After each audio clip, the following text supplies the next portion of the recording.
Great. Awesome. Well, want to first off thank everybody for joining today. We'll go ahead and get started with the presentation. Today we're going to be covering web skimming requirements in PCI DSS version 4.0, why they exist, and how to meet them. Um, Originally, today I would also be joined by Katya. However, she's been unable to join us, so you're stuck with just me. Just a little background on myself. I'm Jeffrey Cleveland. I'm a pre-sales engineer for Jscrambler.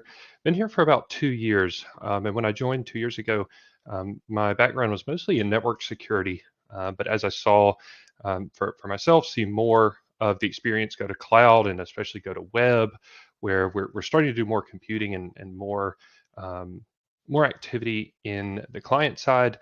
I joined Jscrambler to kind of reflect what I saw as changing, and I've had a great time here working on that client side mission, and look forward to continuing that. And part of continuing that is what we're going to cover today. So I'll get straight into some of the housekeeping rules here. We're going to take about 60 minutes total. In reality, the presentation should be about 45. I want to leave time for questions.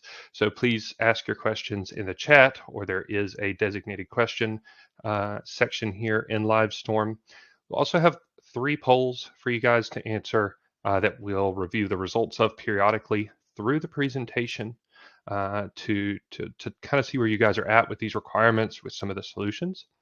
And then after the webinar, you're also going to get additional resources on the topic. We've got a couple papers, a couple charts that compare some solutions, and then you'll get an email with a recording of the event along with those resources if you want to share that around to cover what we're talking about here today. So on to Jscrambler. If you haven't heard about us, we were founded back in 2010 and really started with JavaScript. Everything's always been on the client side, mostly in JavaScript, focusing on how do I protect my JavaScript code that I issue out to consumers, and then how do I protect my web pages, my web applications from other third parties, integrations, unwanted behaviors with first-party code, data leaving the page, a lot around privacy and compliance. And that's what we're going to talk about today, of course. One of these products deals directly with PCI DSS version 4.0 compliance, the 2 requirements that we'll talk about today, and that's largely going to be the focus of that of today's discussion. So moving to those topics, those 2 requirements, we'll talk about those first, so 643 and 1161. We'll talk about web skimming, how it happens and what's the spread and impact of that. We'll talk about detecting that web skimming. We'll talk about preventing it, and then a set of best practices to go with that prevention. And at the end, we'll also talk a little bit about how we bring all these components together in our own solution to make it easy for you to manage and put into practice not only the prevention and detection, but also attain compliance with these 2 new requirements. So leading into that, let's talk about the 2 anti-skimming requirements in PCI DSS version 4. Of course, there are other new requirements coming in version 4. Today, we're just going to focus on 2 as they pertain to anti-skimming. And that first one's requirement 643. Requirement 643 is largely focused around making sure that you understand what your payment page is made up of, specifically the scripts that are there. Do you have an inventory of the scripts that are there? Are they authorized to be there? Do you have a way to ensure their integrity? So I've kind of broke that down here into 4 main components. Have the inventory, make sure that they're authorized by someone within your organization to be there. Make sure that those scripts are necessary to the operation of the payment page. So have some kind of written recorded justification as to why they were authorized, and have some way to validate the integrity of those scripts that are in the page to make sure that they're not malicious, make sure that they are the genuine versions that you should be delivering to clients. And then there's 1161. 1161 is further covering change and tamper detection by looking a lot at HTTP headers, but also making sure that you perform these change and tamper detections regularly. So again, I've broken this down into 4 components with unauthorized modification, HTTP headers, so detecting unauthorized modification both to scripts and to HTTP headers. Doing that periodically, the standard suggests 7 days or periodically, and then having some way to alert off of these detections. If you detect that unauthorized modification, have an alert system that allows you to deal with that incident. Incident response is not covered in 11.6.1. It's covered in a separate requirement that's in the 12 section of the requirements. And so those alerts should be handled in the way that you already handle incidents. So it's not covered within these 2 requirements, but you absolutely do need a incident response workflow for these alerts. So what's behind these 2 new requirements? The majority of card data that's being lost is being lost in this manner in web skimming, where JavaScript is able to capture cardholder data and then remove that from the page for financial gain of the attacker. We'll dig a little bit more into that. Before we get there, I want to show you a timeline that I've got here for implementation. So PCI DSS 3.2.1 is the current version of the PCI DSS. These standards will be retired at the end of this month, so in about 2 weeks. If you need to perform an assessment against these requirements, these are your last 2 weeks to use 3.2.1.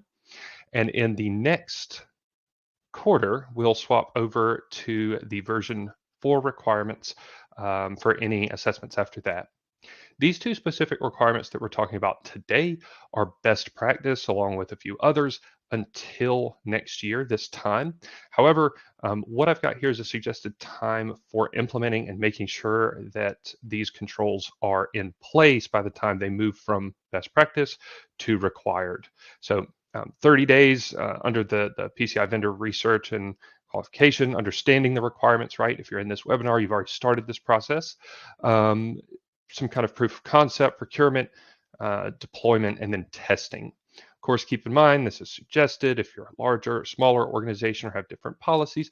This may be a larger or more narrow window depending on when you start and those change management processes. And that brings us to the results from the first poll. So taking a quick look, the good news is that I guess over half of you have already started preparing for these 2 requirements, which is great. A few that have just started learning about them and a few that have not heard of them, which I think does reflect generally what we've been seeing over the past few months, that people are starting to put these on their radar and starting to assess for these. So going to move to next section I've got here where we're going to talk about web skimming specifically. So as I said, web skimming is the main driver behind these requirements, but what is web skimming? And that's what I've got here first. Web skimming, form jacking, mage cart attacks are all the same thing and are based around an attacker injecting additional malicious code into a web page that allows them to extract data in some way. Here I've suggested an HTML form, but as we'll talk about, there's a lot of other ways to actually do this extraction, to actually pull this data out or divert it over to an attacker server or somewhere where an attacker can retrieve it and then use that information for financial gain. So what's the attack surface, right? How do these attacks happen? There's a couple different components, right? These attacks happen specifically within the consumer's browser. They're not happening on your web server. They're happening directly in the customer's browser on their device when that malicious JavaScript gets into the browser with them. And there's a couple different ways that it can get there. One is being served either through your site or through a vulnerability in your first party code that could allow the injection of this type of code. Once that code is present in the browser, that's all that it needs to execute the attack. Another route is third parties, a third party that might have an insider threat, maybe suffers a breach, maybe they have a vulnerability themselves, and that allows the code to be added to their code base, which is already being served into your payment page in this case. And then the last one I have here is tag managers as an example. We find that, especially in larger organizations, neither um, uh, security, application security, or development might they may not have direct control over the tag managers, and sometimes those lie with marketing or other business units that use them day to day, but they may not understand the security implications of adding scripts to the page without going through an assessment, or maybe that organization doesn't have a policy for assessing third-party script before it's added to the page. Any of these can result in that script getting into the page with the consumer. An important note here is that there's no WAF present, and it's not present because it can't see into the consumer's browser. Once the code is in there, unless that code relies on some kind of interaction with your servers through that WAF, it's blind to these types of interactions. And often the attacker, once they get that code in there, will send it directly back to a server that they control that, of course, is not within the path of your WAF, so you can't see those interactions. So the attack surface. I mentioned that there's the one way in my definition of grabbing the information from the page is to simply read an HTML form. But there's a lot of other ways to accomplish this. The great thing about JavaScript and what enables us to have such great web experiences is that JavaScript is very powerful, right? It can do a lot of different things. Read forms, send data. I've got hijacking events, add extra code, change behaviors, and a lot of these are done in good ways, right? Used as methods for third parties to provide extra functionality to the consumer, to DevOps, to marketing, right? Maybe we read the payment form because we're a payment processor, right? That script comes from a payment processor and needs the payment information to process the payment. A lot of tools build heat maps, right? And when we want to build that heat map, one of the a good ways of doing that is hijacking some of the events so that we can see where the consumer's mouse is on the screen, what they're typing. Maybe we add extra code to have a chat window or interaction with the user. So there's a lot of good ways to use these particular abilities, but they can be abused as well, right? Once a script is in there, there is no way to control what each script is allowed to do. Any script can read the payment form, any script can send data anywhere, hijack events, add extra code, or change behaviors. Any script in the page. Once it makes it into the browser, that script can have an effect on some type of skimming attack. And I've got a couple examples here. For Ticketmaster, this is a mage cart style attack that made its way in through two third parties, one being a chat window that had a vulnerability that allowed the code to be injected. 9.4 million people affected, a good size fine as well for the incident. And then Air Europa being a more recent example that we don't fully have all the details for yet, but likely to be form jacking and a wide customer base that's affected. Something very important to consider here is that today we're talking about web skimming as it pertains to PCI, so just payment card information. But in reality, these types of web skimming attacks can affect any information that's on the page. So in the event that my vertical is an airline, I might have other information that is identifiable information, so I can ID passengers. If I'm in healthcare, I might have protected healthcare information, social security numbers, etc. Lots of examples of info I want to keep. Of course, today we're just talking about payment card information, but we can skim any of that info in this exact same manner. Another example to mention is British Airways, which I don't have listed here, but this was a vulnerability in their own code that allowed injection and not third-party codes. It's critical to have control over both first-party and third-party code, both of which are covered under the standards of 643 and 1161 under those requirements. So a couple of you might have been keyed in by the poll, hey, I have an iFrame, right? Or I've got a hosted or embedded payment page, right? And in that way, none of my scripts can touch the payment card information from the perspective of my parent page, right? So I'm relying on the PSP for these protections. So let's talk about what a payment page is. In this case, where you're using an iFrame, and I've got a couple examples here. The example on the left being a single page, right? So in this case, the merchant has the payment page as their own page, and then they might submit that data to a payment processor, or they might collect that data and submit it another way. And all the scripts that they're using are in there and could access the payment data correctly or directly, sorry. And so that's very much what we've been talking about.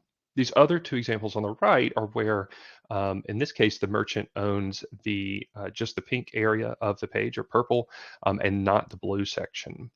The blue section is an iframe that's loaded from the PSP, either a single iframe as it is in the middle example or multiple on the right-hand side. But it doesn't make you immune to skimming, right? It does discourage it, and that scripts that are in this pink part, this parent page, cannot directly access data or content that's within the payment page section, right? The iframe creates that barrier. However, and I'll give you an example. However, they can change the content. They can change what is loaded by the iframe, or they can change where that iframe is on the page. In the simplest example, they simply change what source is loaded by that iframe, either by manipulating scripts issued from the PSP or by manipulating the iframe itself. And so we get a both legitimate and malicious version of that iframe that are extremely hard to tell apart, and depending on how well your attacker does their homework, might be exactly the same. However, instead of loading from the PSP, they load this payment page from a server that they control. And so if a end user comes into here to check out in either iframe, I might have given you too much of hint with the red border on the right, the malicious iframe on the right compared to the legitimate one on the left, they're not going to be able to tell. And they'll go ahead and enter that information. And as soon as they click submit, rather than that information being skimmed, it's simply sent directly to the server controlled by the attacker. So because of this, because this type of manipulation is possible, even from the perspective of the merchant's page, these rules are expanded to cover the merchant's page even when they're not the payment page themselves, right? And this is the direct language from SAQA that covers, hey, if you have these types of hosted pages, you need to follow these requirements as well, because you're open to the same style of attack, right? If with the same attack vector, but a different exact effect, and replacing the iframe rather than grabbing the data directly. And so that's our brings us to our second poll. The second poll here, most of you said you weren't sure if you collect your information yourself or if it comes straight from the PSP, and then had just about an even split between managing it yourselves, redirecting all the way out to the PSP, and then loading the PSP's iframe in your own payment page. So since there's a couple that redirect to the PSP, I'll cover that situation. So I didn't talk about it here in the presentation, but if you're redirecting all the way out to the PSP, right, you send your customer all the way over there, and then they come back after the transaction, or maybe they finish their transaction over there, you're actually not under these requirements. You do not have to fill 11.6.1 and 6.4.3. However, in that configuration, the follow-on question might be, well, why doesn't everyone just do that, right? You're not able to have those scripts that are in your payment pages, those scripts that collect things like marketing analytics, click-through rates, performance, etc. You can't have those over in the redirect model where you're redirecting to the PSP. And a lot of businesses really value that kind of data that's lost in that model. Now, one interesting caveat is that if I can get my script, my attack script, into the page just before you redirect, I can attack you in the same way. I can change the URL that your customer is redirected out to, send you to another page that's controlled by me, the attacker, and collect their card information in the same manner. So still open to the same style of attack, but not covered under 643 and 1161 as the requirements are today. Cool. So move to detection. So now that we know what web skimming is, we know that we're required to be able to detect it. How are we actually going to detect it, right? This is largely what the standard covers. The standard doesn't necessarily make it all the way out into prevention and protection, but some of that is built in. Largely, we're focusing on detection though. So let's cover some of the methods for detecting and controlling this. The first option is to use a combination of CSP and SRI. We'll talk about those a little bit in depth. The next option is scanners, where you reach out, take a look at what the payment page and what it's doing today using a bot or a synthetic user. And then the last one that we'll talk about is agent-based solution. So getting into CSP and SRI, great thing about CSP and SRI is that they're free. And they are available in every major browser that's used by consumers today. CSP largely controls where scripts should be loaded from. There are some other components to CSP, but that's the broad idea.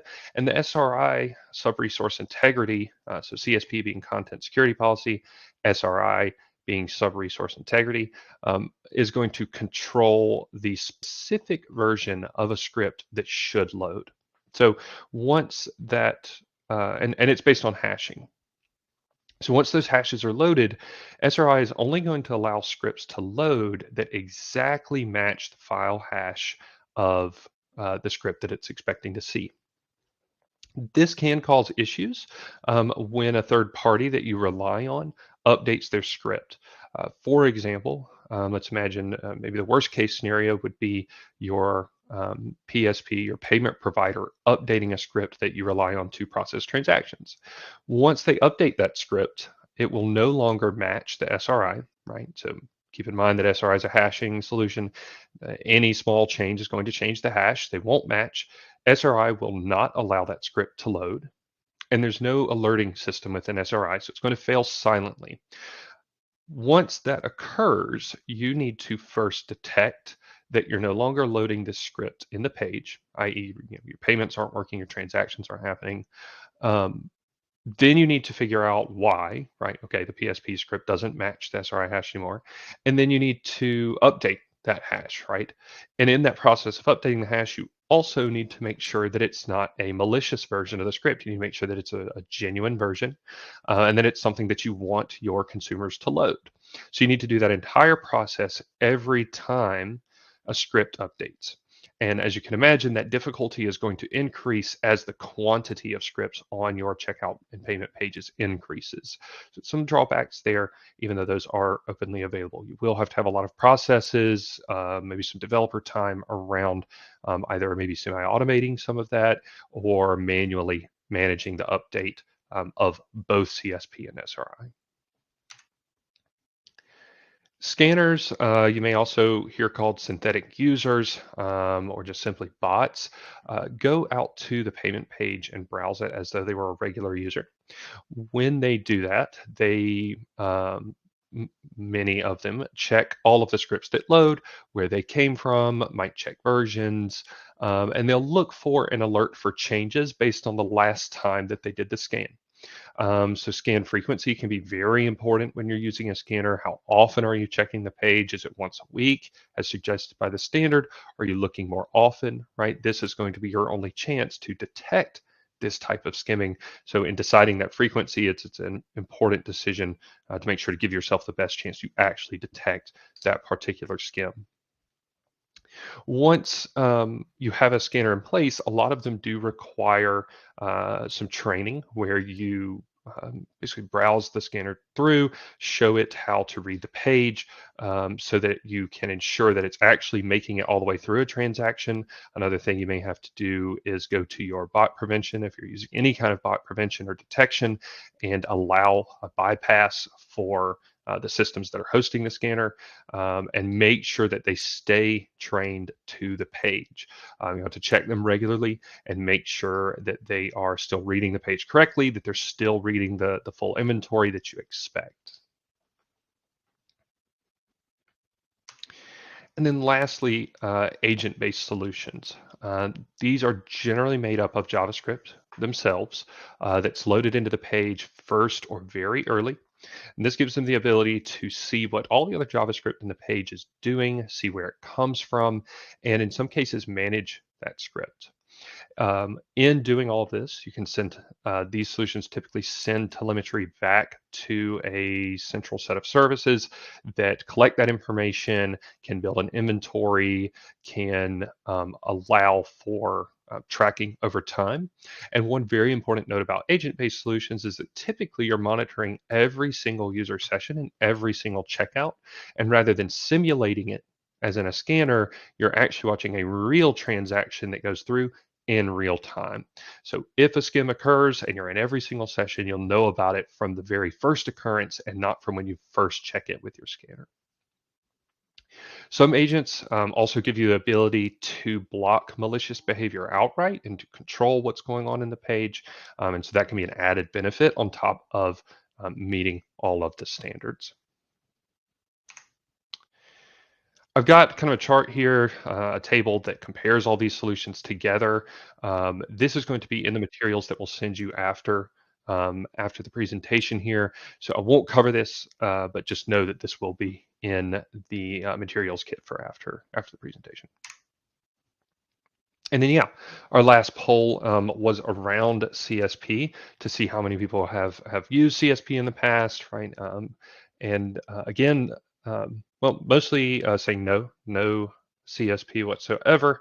A large number of you not knowing anything about CSP or not knowing what it is, and then the next biggest group having done manual CSP. So it'd be interesting to see if by the end of the presentation here, if you have any takes on the manual CSP users, any takes on what that process was like, or if it was easy, difficult, what that experience was like. Taking a look. Cool. So let's kind of get into the last section here. This is going to be largely the takeaways. So let's talk about prevention instead. Right? We talked about detection. Let's talk about prevention. How can we keep these types of attacks from occurring in the first place? And of course, with any security practice, we have a list of best practices, guidelines that you should follow no matter what solution you go with. The first one is to have as few scripts as possible, right? This is suggested by the standard, both 643 and 1161. 643 largely saying, hey, have an inventory and justify that inventory. Why do you have it? If you can reduce the number of scripts you have, no matter what solution you're using, that's going to simplify the management of those scripts by a large amount. When you are looking at those scripts that you are going to leave in the page, you need to understand which ones are going to impact the payment data or any method of communicating that payment data to where it's supposed to go, whether it's coming back to your servers, whether it's going out to a payment processor. You should understand that process and understand what scripts may touch that data. Oftentimes we find that other scripts in the page that don't have anything to do with processing payments may also be handling payment data or bringing it over into areas that are unintended or undesired by the web teams that have designed these systems. So understanding that can help you to avoid those pitfalls. Have a method for removing or controlling scripts. This could be policy-based, it could be CSP, it could be agent-based. There are a lot of different ways to technically have a way of removing or controlling these scripts, but make sure that you have policy and an understanding of those processes for if that comes around and you need to quickly remove a script from the process. And then understanding who owns scripts helps you to decide what is justified, right? Going back to 643, justify all of those scripts. Make sure you understand who owns what. Does this belong with marketing? Does it belong with DevOps? Does it belong to security? And understanding that helps you to keep things up to date, may help you recognize things that maybe marketing's not using this tool anymore because they have a new one, and we can remove that and reduce that inventory. And then the last side is going to be to not don't buy a tool or implement a solution until you understand what it's going to cost you on the whole, right? Some of that is actual dollar upfront cost, but certainly another component is taking a look at what kind of effect are you going to have on the payment process. Is there a risk to the payment process and in bringing that down? Are there risks in opening yourselves up to not detecting a skim on time that could result in fine or fees from those types of breaches? And that kind of brings me around to our own solution, where we've taken all these best practices and implemented them into one solution that we call Web Page Integrity. It has a purpose-built module to solve these requirements and to give you not only an inventory and an overview of your payment page, but give you direct control over what occurs there and how that information is handled. So helps you to understand what kind of data is being handled by which scripts. You can directly control script behavior in a lot of different ways to make sure that information is not being pulled from forms or from networking tools. And then, of course, it gives you the ability to remediate some of those threats. And in all this, we've made sure that that what we're doing matches with the standards and the goals of the SSC. And so we are a principal participating organization. We have a member on the board of advisors. And of course, we are compliant ourselves under PCI DSS version 4 as of 2023.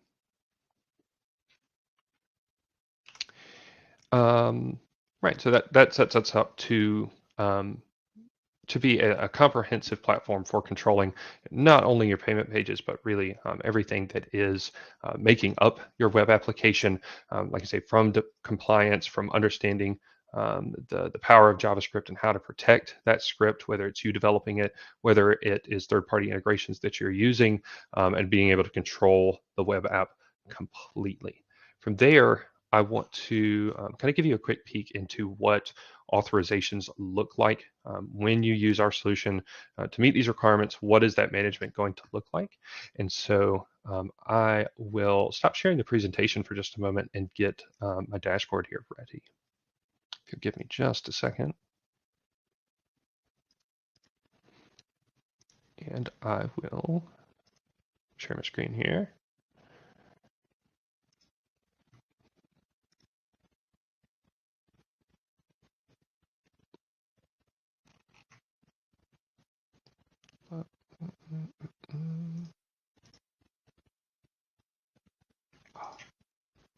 Okay.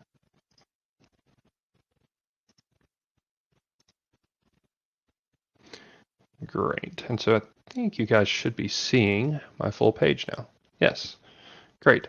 So for managing PCI DSS, we actually include a full module within the Web Page Integrity product. Certainly, Web Page Integrity is capable of managing the entire page or entire web application, but we have a focused module around meeting these requirements for 643 and 1161.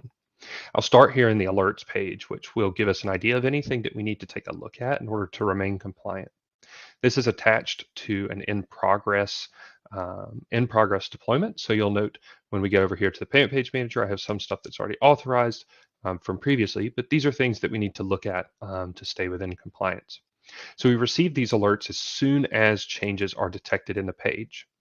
And when I open the payment page manager, this is largely going to be my inventory component of 643. So I can take a look at a particular vendor, in this case Stripe. I can see what scripts they're made up of, in this case just one, and I can see what behaviors they exhibit in the page.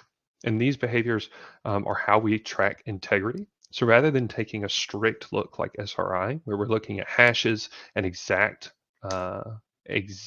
versions of scripts, we allow some changes as long as those changes don't impact the transaction or the payment card information itself. So taking a look at Stripe, we can see what they want to do in the page. Intuitively, they want to send information to stripe.com. They want to add an iFrame and they want to access form data that includes the payment card information. For Stripe, who is a payment processor, all of this makes sense. So we have all the information we need to approve the script and authorize it to be on the page. So now that this has been detected, the agent has given us all of the information on what that script is actually doing in real sessions, what's happening in our client sessions.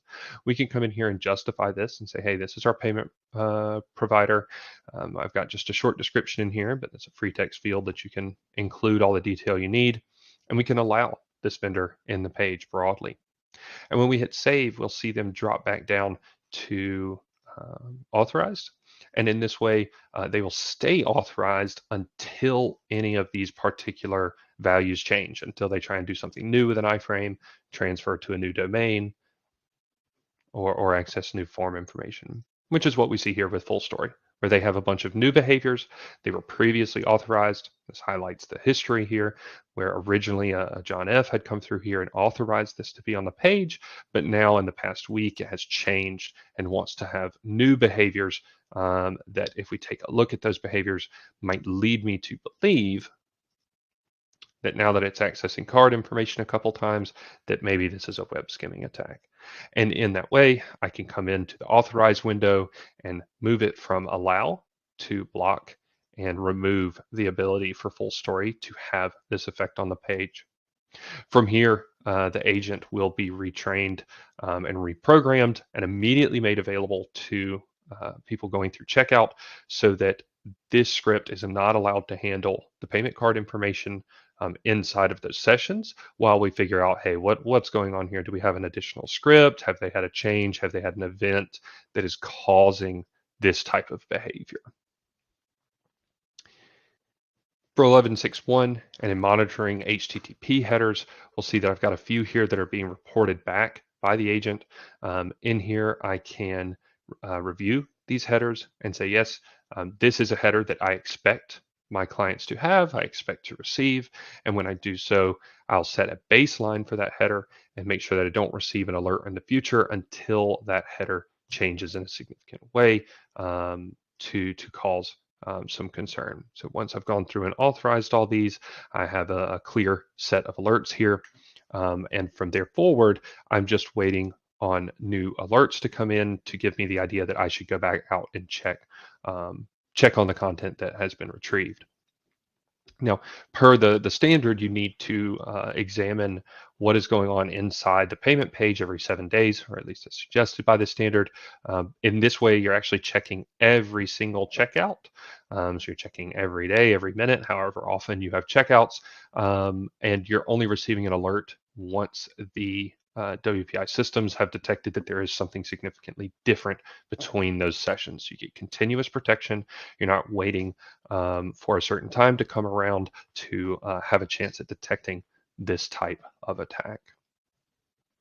And of course, since we're in every single session, since the agent is added to the page, it's able to control that for all users, and also very easy to deploy simply by adding 2 lines of code to the payment page that brings the agent in, and from there the data populates into the dashboard without interaction.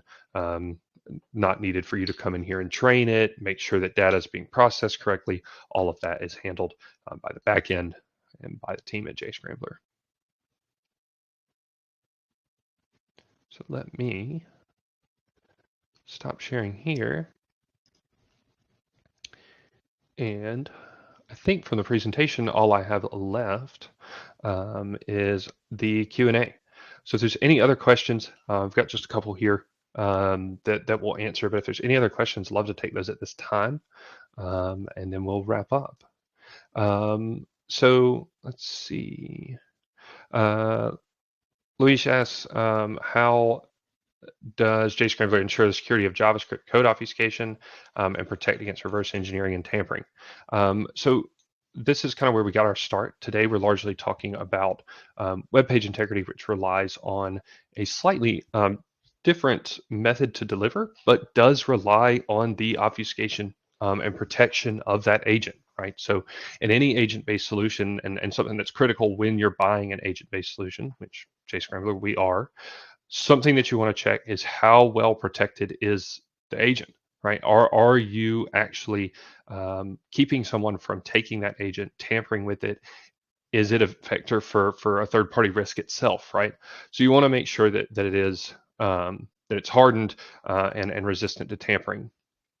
So at Jscrambler, what we do is we use code integrity, which is another product of ours, which first off obfuscates the code to make sure that it's extremely difficult to read, and then we also make sure that we keep the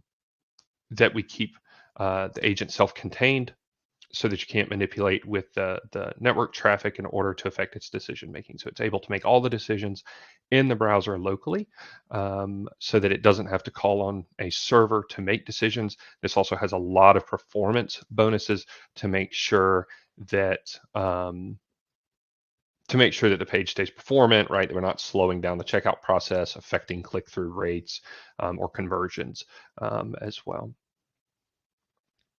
And then Nelson asked about CSP.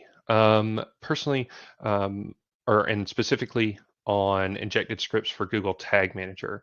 Some tag managers will come with features that will help you to configure your CSP. Me, myself, not a professional in Google Tag Manager, but certainly the CSP components of it, certainly take a look at their documentation, see if they do provide those types of features. Otherwise, it's going to be a very manual process where you need to discover where those tags are coming from and then use that information to convert that back to a CSP policy that you can then add to the site. And that's where a lot of the manual configuration process for CSP is going to come in, and then you need to take that and convert over and also have SRI to manage these requirements, right? So in using CSP, you also need to use SRI, not one or the other. You need both to meet the requirements. SRI is going to be the integrity part, while CSP is largely controlling the inventory. The next question I've got, what would developer workflow look like to embed the agent? So there's a number of different ways to embed the agent. The simplest is copy and pasting those 2 lines of script into any page to be protected.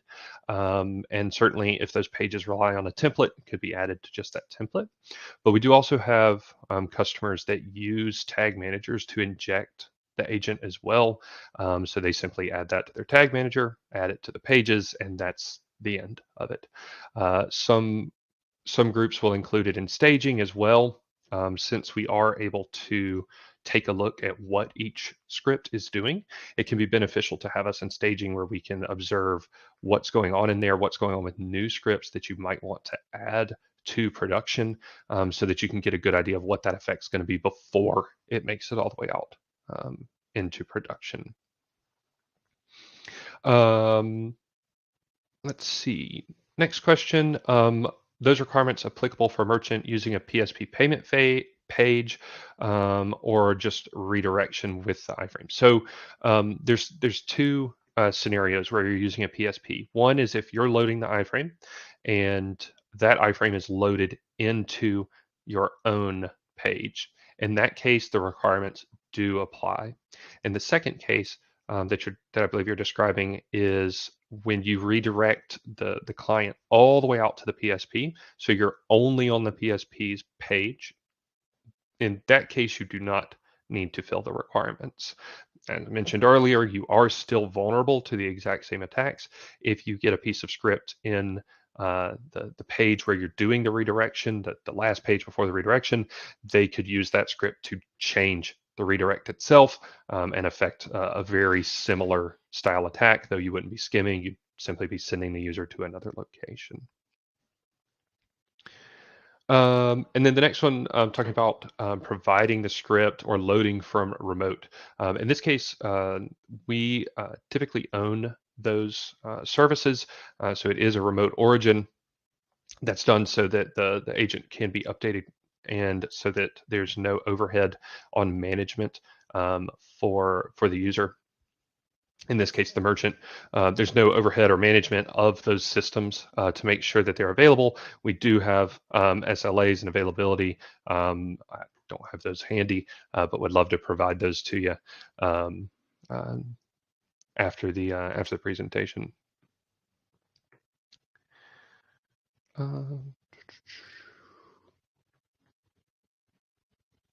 Looks like we might have one or two more questions coming in as well, so we'll give a couple more minutes. And then, of course, if there's any other detail associated with some of those answers, I'd be glad to answer that as well.